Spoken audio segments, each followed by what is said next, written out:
Hola, nosotros somos el equipo 3, integrado por Diego Ronaldo Bernal Guzmán, Alejandra Rangel Garduño, Diego Ariel Ramírez García, Guadalupe Marae Montoya García y Ana Karen Cortés Ventazos.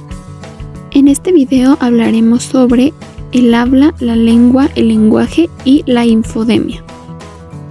Comencemos. El habla es la realización de una lengua, es decir, el acto individual por un medio del cual una persona hace uso de una lengua para poder comunicarse, elaborando un mensaje según las reglas y convenciones gramaticales que comparten con una comunidad lingüística determinada. El habla es el medio oral de comunicación entre los seres humanos. En este sentido, supone la materialización individual de los pensamientos de una persona y por ende la manera específica en que cada individuo hace uso de la lengua para poder expresarse y mostrar quién es. El habla se compone fundamentalmente de los siguientes elementos: la articulación, que es la realización de los sonidos de la lengua; la voz, que es el uso de nuestras cuerdas vocales y nuestra respiración para profundizar sonidos; y la fluidez, que es el ritmo con el que hablamos. El habla es individual, pues se supone la utilización que cada hablante hace de su lengua, de modo que el habla y lengua dependen una de la otra. La lengua necesita del habla para producirse, mientras que el habla necesita de la lengua para que sea comprensible. Existen dos tipos de hablas: el habla coloquial y el habla culta. Se le denomina como habla coloquial a la realización oral de una lengua que se emplea en registros más formales con familiares o amigos. En este sentido, es un tipo de habla más espontáneo y expresivo, que se permite ignorar o no apegarse demasiado a ciertas reglas del lenguaje. Como tal, es un tipo de habla que no se considera apropiado para situaciones formales.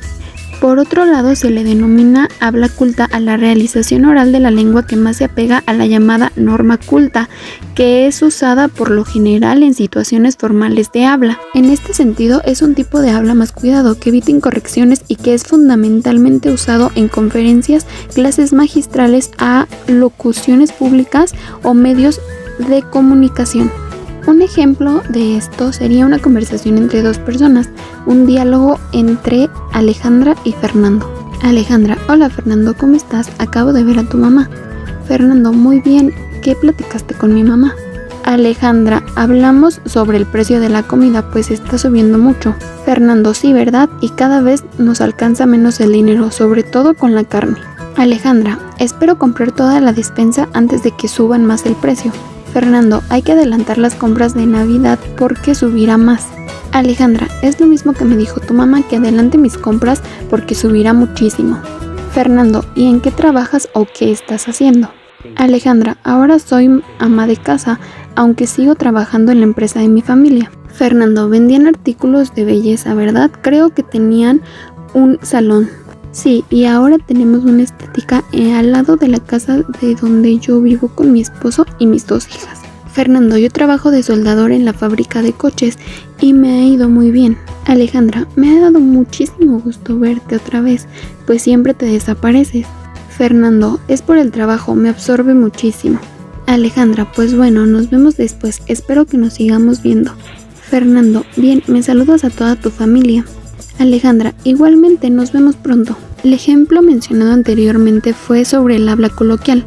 Un ejemplo sobre habla culta sería: la candente mañana de febrero en que Beatriz Viertebo murió, después de una imperiosa agonía que no se rebajó un solo instante ni al sentimentalismo ni al miedo.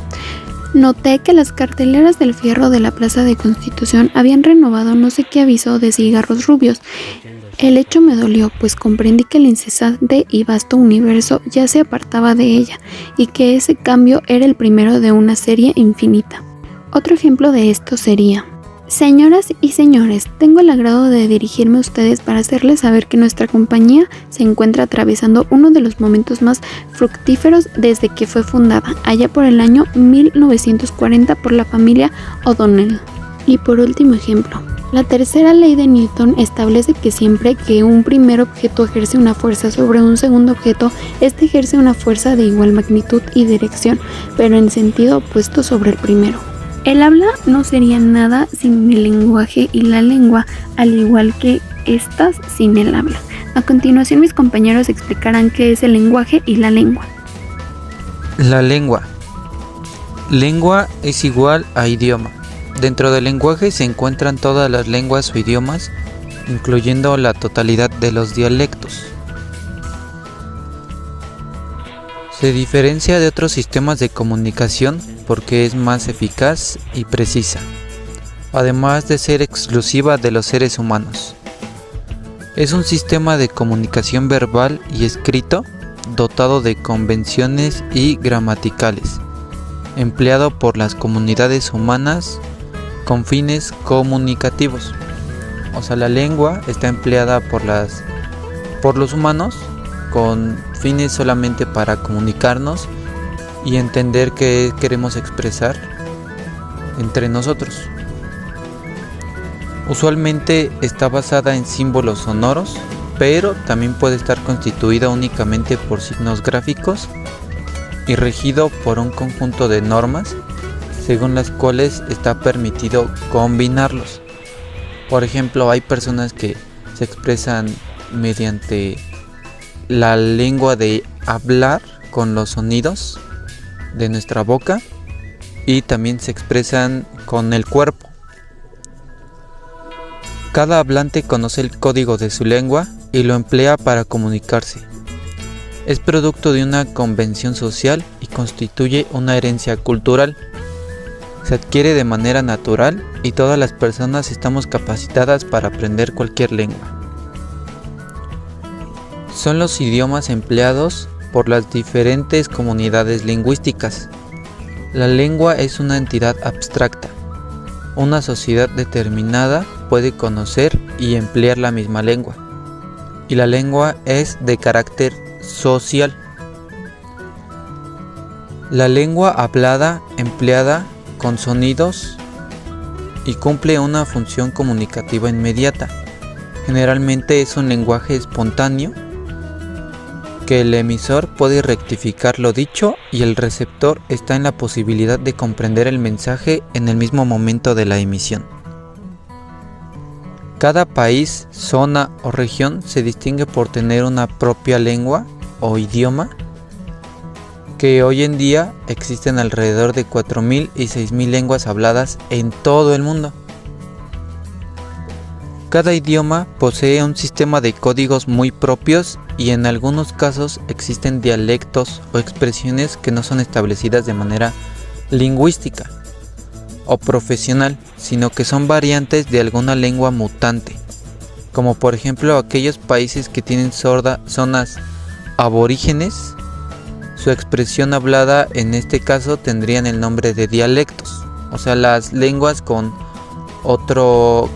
zonas aborígenes se les llama dialectos, ya no son lenguas como tal. Los idiomas son propios y característicos de cada comunidad humana organizada, producto de su particular historia social y cultural. Su idiosincrasia y sus tradiciones, al extenderse por grandes y o diversas longitudes geográficas, suelen enunciarse de manera diferente, dando lugar a los dialectos. Por ejemplo, las lenguas que varían de lenguas, digamos que entre comillas puras, ya se les nombra dialectos. Existen distintos tipos de lenguas, dependiendo de su función social, tales como las lenguas maternas y las lenguas vivas. Las maternas son las que adquiere un individuo apenas nace y aprende a comunicarse. Es decir, el primer idioma que aprendemos es nuestra lengua madre.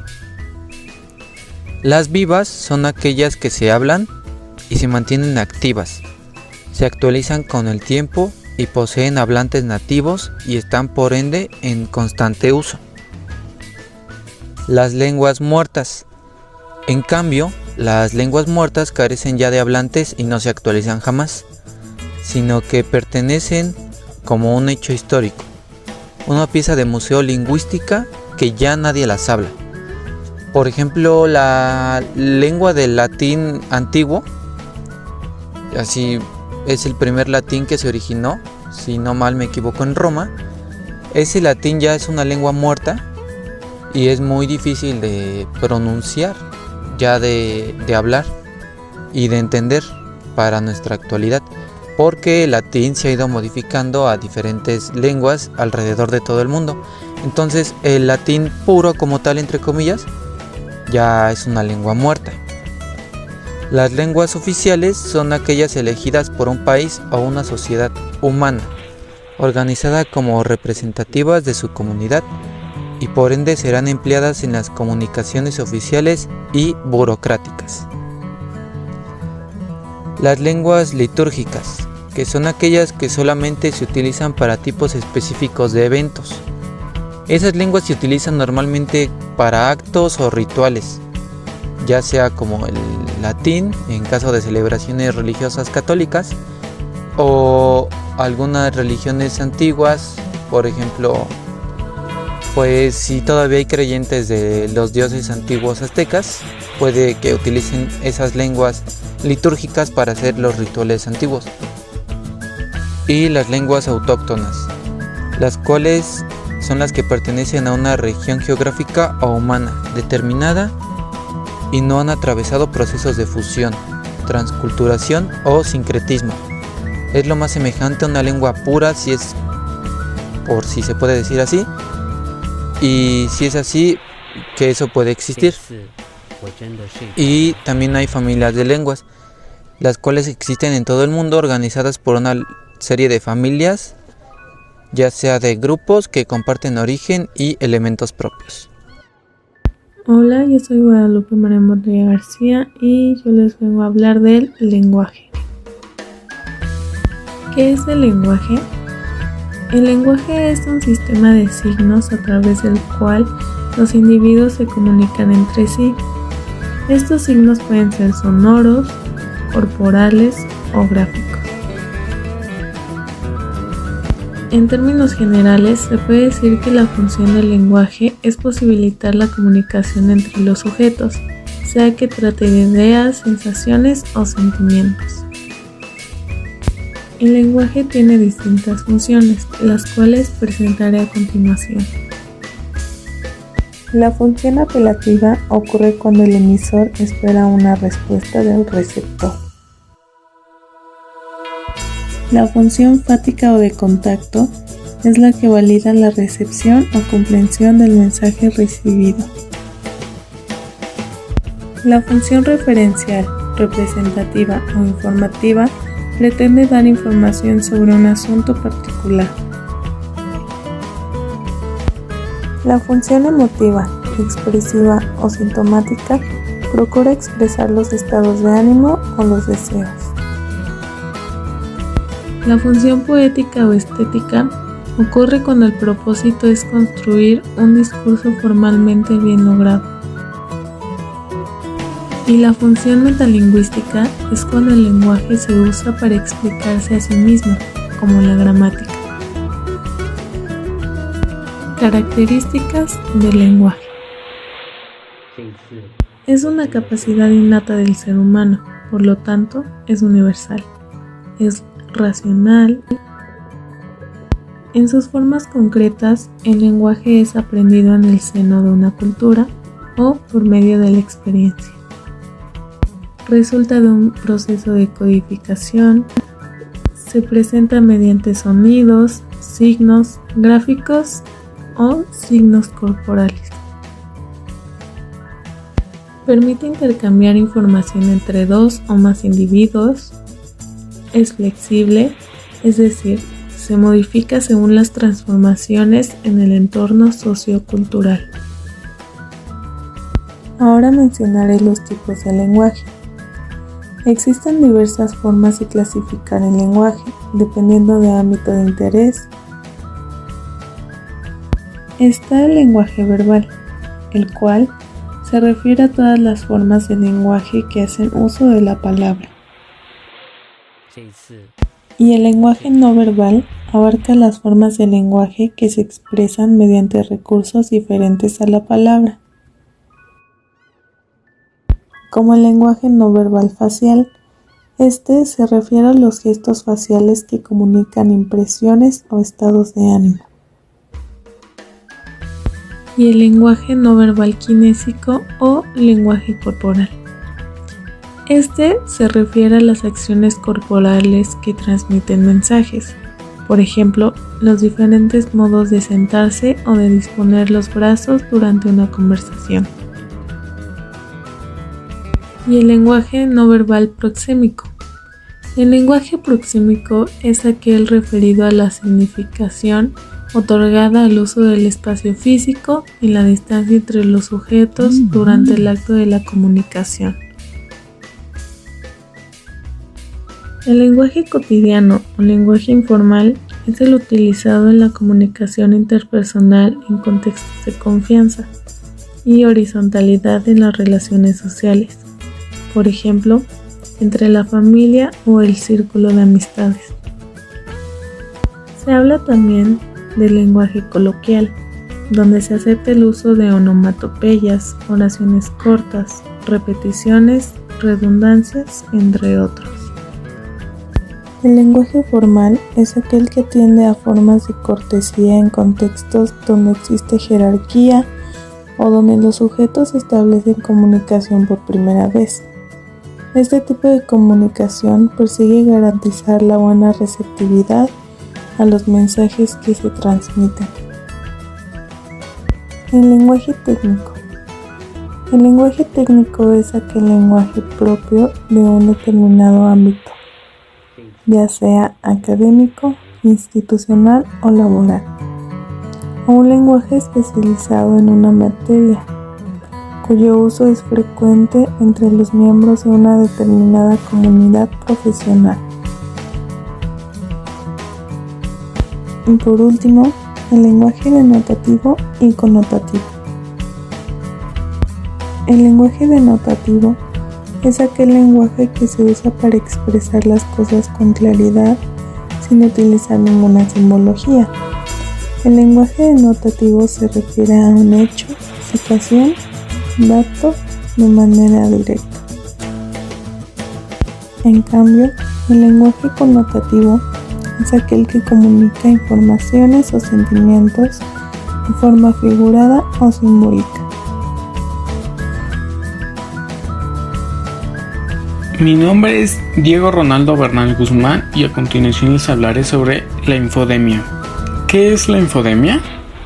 Es un término utilizado por la Organización Mundial de la Salud para referirse a la sobreabundancia de información falsa o maliciosa sobre la pandemia y a su rápida propagación a través de redes sociales, como lo son WhatsApp, Facebook, Twitter, YouTube e Instagram principalmente.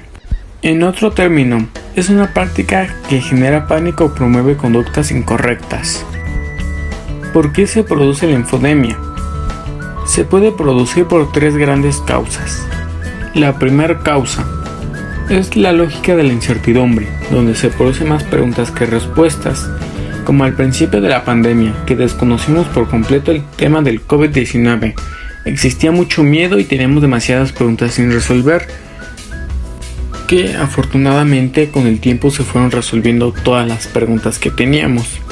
La segunda causa es ver a los líderes políticos que están en situación de perplejidad y sin respuesta a la gravedad de la situación por el mal manejo de la situación de la pandemia, como lo es en el caso del país Brasil. La tercera causa es la solución al problema, por ejemplo, las dudas que tenía la ciencia para buscar soluciones, como en su momento era la vacuna. Y es por estas dudas que tenía la ciencia que las personas buscaban comunicación e información en otras fuentes. Fuentes no oficiales como las redes sociales, donde suele existir demasiado mal manejo de las noticias, donde una noticia falsa incluso es 6 veces más rápida que una noticia verdadera. Y a continuación veremos las diferencias de la infodemia, fake news y noticias falsas. Infodemia. La infodemia se basa en difundir noticias falsas o maliciosas sobre la pandemia y que aumenta el pánico o la angustia en las sociedades. Fake news. Detrás de las fake news hay una finalidad política, una intención de provocar un daño mediante una operación política. Y por último, las noticias falsas. Pueden surgir por las necesidades de llenar vacíos de información incompleta, mediante prejuicios que son coherentes con las creencias y la idiosincrasia que dominan una comunidad. ¿Qué genera la infodemia? Genera demasiadas percepciones negativas, genera pánico, desconfianza social, vulnerabilidad y prejuicios que criminalizan a las personas que viven o tienen al coronavirus. De esto último, recuerdo que al principio de la pandemia en las redes sociales era tendencia y eran virales las publicaciones donde discriminaban a personas que tenían el coronavirus o a personas que trabajaban en hospitales COVID. Recuerdo que llegué a ver muchas fotos donde prácticamente toda la puerta de la vivienda de la persona que trabajaba en hospitales COVID estaba llena de letreros que decía que se fuera de ahí porque iban a contagiar a los demás, de que era un peligro y cosas así. ¿Quiénes originan la infodemia? Se puede originar por los medios de comunicación masivos, ya que aquí llega el mensaje a una enorme cantidad de personas. Por ejemplo, el internet, la televisión y radiodifusión. ¿Cómo manejar una situación en donde hay miedo y no hay respuestas de los medios oficiales? Trata de entrar a fuentes confiables de información, informarse donde se crea un ambiente de confianza sobre la información. Y en este punto, yo recomendaría seguirse metiendo a la misma fuente de información donde dijo algo verídico. ¿Por qué? Porque eso crea un ambiente de confianza. En cambio, si nos seguimos metiendo en una fuente de información que crea noticias falsas, que son más amarillistas que nada, simplemente no vamos a encontrar algo verídico ahí, ya que ellos solo buscan clics. ¿Cómo afecta a la sociedad la infodemia? Afecta demasiado en la sociedad, ya que por mucha desinformación que circula en el país, muchas personas dejan de creer en el virus, niegan a vacunarse por noticias falsas que han leído, como por ejemplo que insertan un chip o que les insertan el COVID-19, además de que dejan de cuidarse a sí mismos como a las demás personas que los rodean. Afecta nuestra salud psicológica, nuestra vida cotidiana, nuestros comportamientos y empeora la crisis. ¿Cómo puedo evitar la infodemia?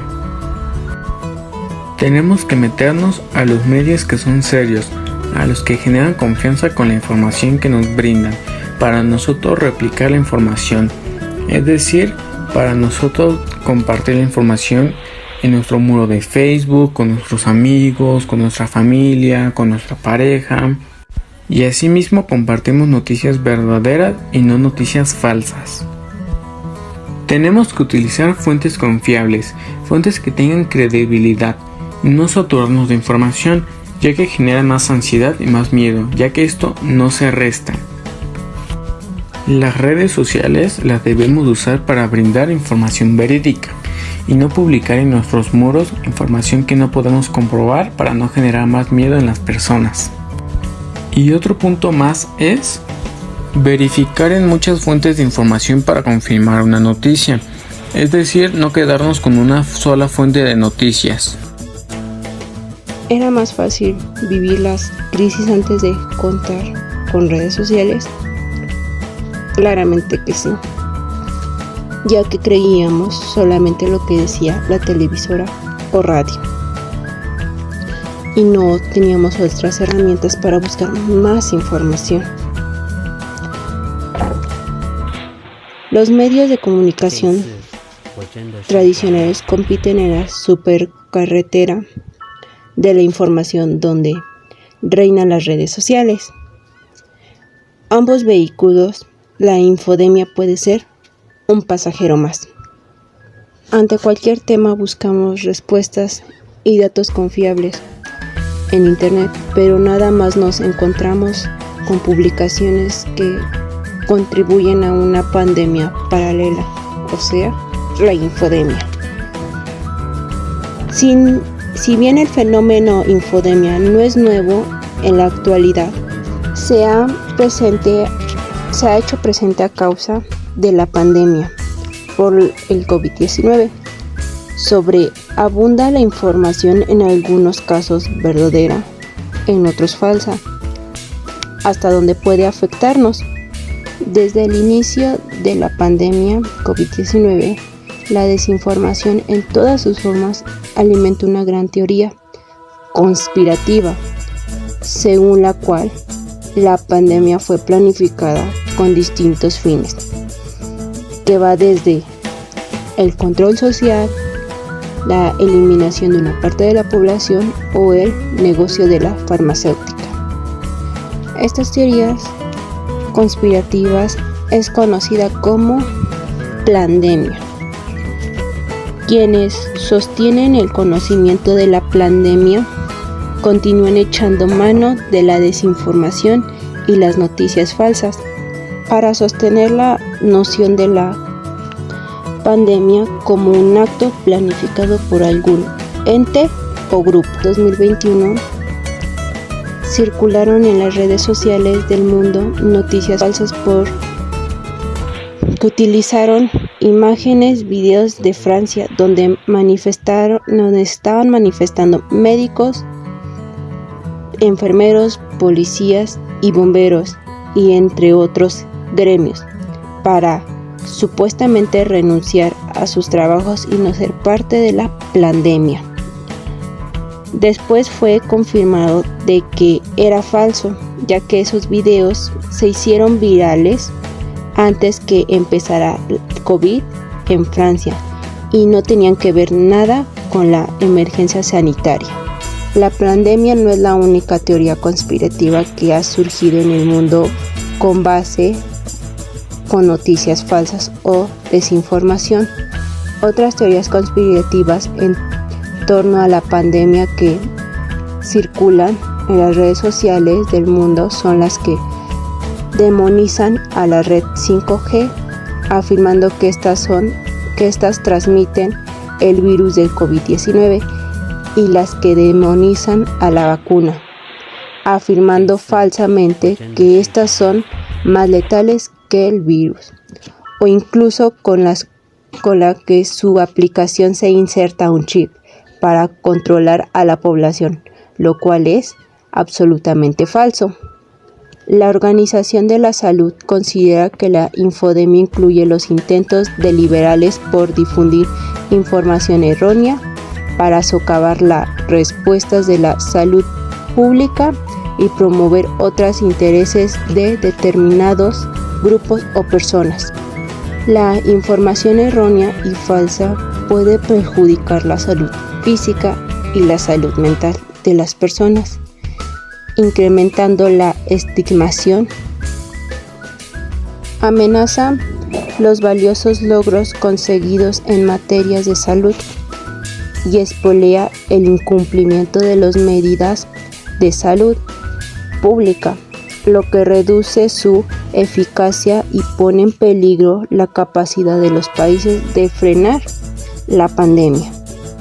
¿Dónde termina la verdad? ¿Qué intereses hay detrás de las noticias falsas, la desinformación y los rumores sobre el COVID-19? ¿Van de la mano de la manipulación? La infodemia maquilla, disfraza y altera la precisión de la realidad. Con la tecnología de la información actuales, la velocidad con la que se propaga este fenómeno es tan rápido y llega tan lejos como un virus.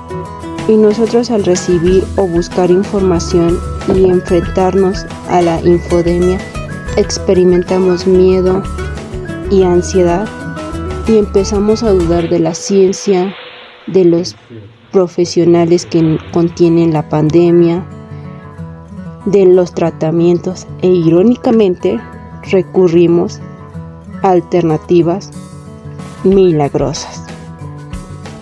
El punto aquí es, esto va relacionado al habla, la lengua y el lenguaje. Claramente sí, ya que por medio de esas tres puntos nosotros transmitimos noticias falsas y más que nada ahorita por lo de la pandemia difundimos mucho bajo el habla y la lengua y el lenguaje, porque hasta nosotros podemos decírselo a alguien que habla otro lenguaje, otro idioma más que nada, para darme a entender, y va muy relacionado a esto. Con esto concluimos. Por su atención, gracias. 这一次我真的睡着了。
这一次我真的睡着了。